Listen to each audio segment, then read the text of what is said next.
একদিন জঙ্গলে বাঘ খুব ক্ষুধার্ত হয়ে ঘুরছিল।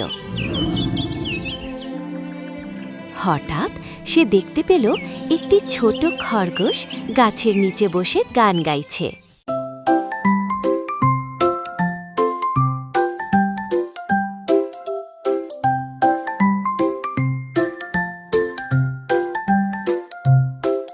এই খরগোশ, আজ তোকে আমি খেয়ে ফেলবো।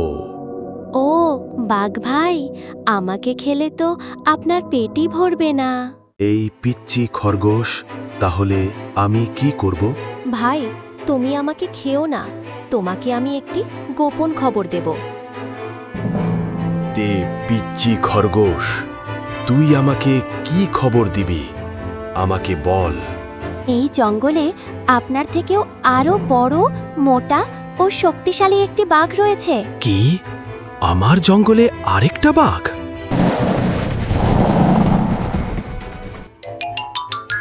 বাঘ ভাই, চলেন আপনাকে দেখাই। চল দেখি আমার জঙ্গলে কে এসেছে। তারপর দুজনেই হাঁটতে লাগলো। হাঁটতে হাঁটতে খরগোশটি বাঘকে নিয়ে গেল একটি কুয়ার কাছে। বাঘ ভাই, ওই যে দেখেন একটি কুয়া, এই কুয়ার ভিতরে ওই বাঘটা থাকে।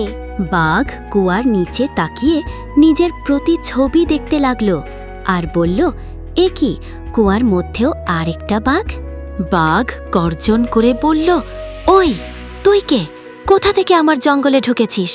এক্ষুনি চলে যা, এই এলাকা আমার। কুয়ার ভিতরে বাঘটি তার মতোই নকল করতে লাগলো। রাগে ফেটে বাঘ লাফ দিল আর হঠাৎ করে সরাসরি কুয়ায় পড়ে গেল। আরে বাঘ ভাই, নিজের সাথেই যুদ্ধ করতে গিয়ে নিজেই পড়ে গেলে। কি বন্ধুরা, দেখলে তো, বুদ্ধি থাকলে শক্তির কোনো দরকার পড়ে না। ছোট্ট বন্ধুরা, আজকের গল্পটি তোমাদের কেমন লেগেছে অবশ্যই কমেন্টে জানাতে ভুলবে না। আর যদি তোমার ভিডিওটি ভালো লেগে থাকে, তোমার বন্ধুদের সাথেও শেয়ার করো।